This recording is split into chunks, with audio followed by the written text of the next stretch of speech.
My name is William Fisher. If you don't know who I am, then I'm here to collect your rent because you've been living under a rock. Today I decided that I would sit down and explain how I made a short animation. It's called Coffin Jockey. If you haven't watched it, go watch that. It's probably like the last thing I released. And I don't know, I just want to talk about it and how I made it and why I made it, because I think it's important to acknowledge those things sometimes. You know, I'm actually a filmmaker. I make short films. Well, at least I call myself that. And I've made a couple of short films, and obviously I can't be doing that right now, budzo. So instead, I'm making the animated films. So today I'm going to go over how I made it. I'm going to start from the beginning of the animation and like sort of just go through how I made each shot and sort of what that took. So the animation starts out with this like HUD thing, and it's like Iron Man sort of, or whatever. That I actually didn't do in Blender. Most of this I did in Blender. That one I did in After Effects, because the cool thing about all the Iron Man like HUD effects, you know, loading bar and all that stuff, is that it's all 2D. It's completely flat imagery, and all you do is you just rotate it so that it sort of is closer to you, and that creates that depth of field. The background, I literally just took a cutout from like Star Wars Battlefront or something stupid like that. So I'm a fraud. Congratulations, you figured it out.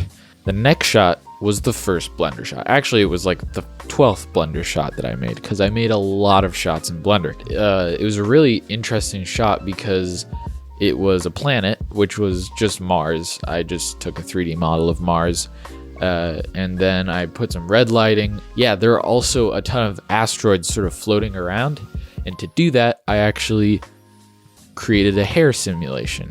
So what I did was I made a particle system using a hair simulation in Blender, and then I adjusted the particles to be the size I wanted. I slapped on the texture for an asteroid.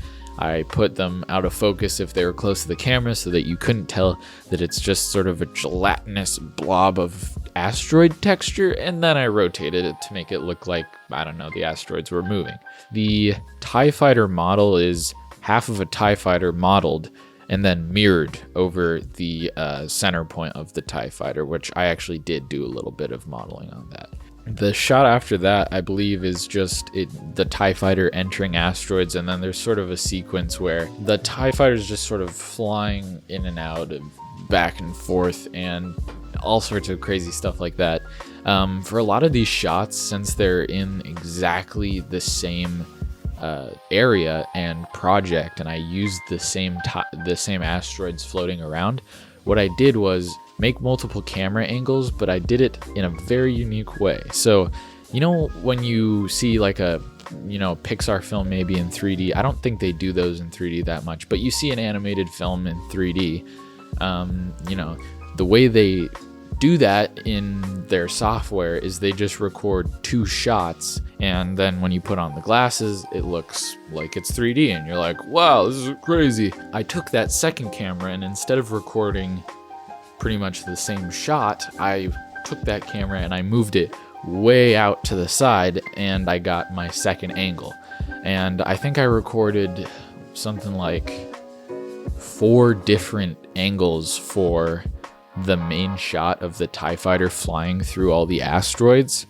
I got one that was looking straight onto the TIE Fighter, and I did that for my skater friends because I wanted to create that sort of GoPro look where it's sort of like a camera mounted onto the TIE Fighter. For the next shot after that, I used a model of the moon. The TIE Fighter flies out of a couple asteroids. This was actually a brand new file that I set up. Flies out of that sort of cluster of asteroids and towards this moon. Or I used the moon as my model, and then I used Mars as the moon for that planet. And I slapped export on that one. And then there were the final 2 shots, the one with the TIE Fighter sort of touching down on the planet, and then there's sort of this dust that comes up and it sort of eclipses the sun. And then there's sort of this weird glowing object. Some people think it's a space jewel pod, I guess. And it's just sitting there, and you sort of see the shadow of like a stormtrooper, or in this case, a TIE fighter trooper. Well, that's what it was supposed to be, walking up to it. And this shot's kind of funny because I didn't animate the stormtrooper that well. I sort of just animated him like going up and down and like getting closer to the area, put a sunlight behind him, cast a shadow for the silhouette, and it looked good enough, so I just went with it. After that, I threw the whole sequence into After Effects, and I did a ton of touch-ups on it, because it's really hard with Blender to get sort of that photorealistic look without spending years exporting the file. Me and Alex, the guy who helped me make it, he, used a render farm to render one of the main shots in 4K, and even that took like 5 hours still. So, this stuff takes a long time, and it doesn't work super fast, you know what I'm saying?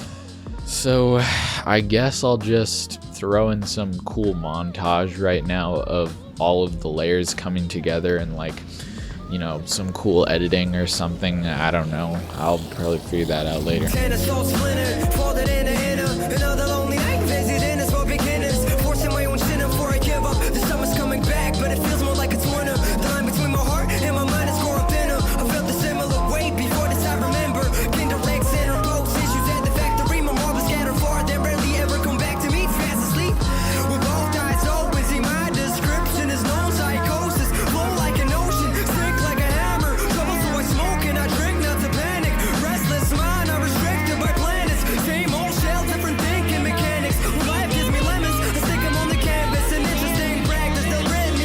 Pretty much all it took. Sorry. Anyways, if you want to see more like that, it would be cool if I could get more people on my channel who know the stuff that I do, because we're all stuck indoors, and I'm gonna be doing more projects hopefully. So yeah, if you could share this with people, that would be cool. Make sure you're subscribed to my channel, because that's kind of a big deal to me, since I don't have a lot of subscribers. And yeah, thank you for watching. Ugh.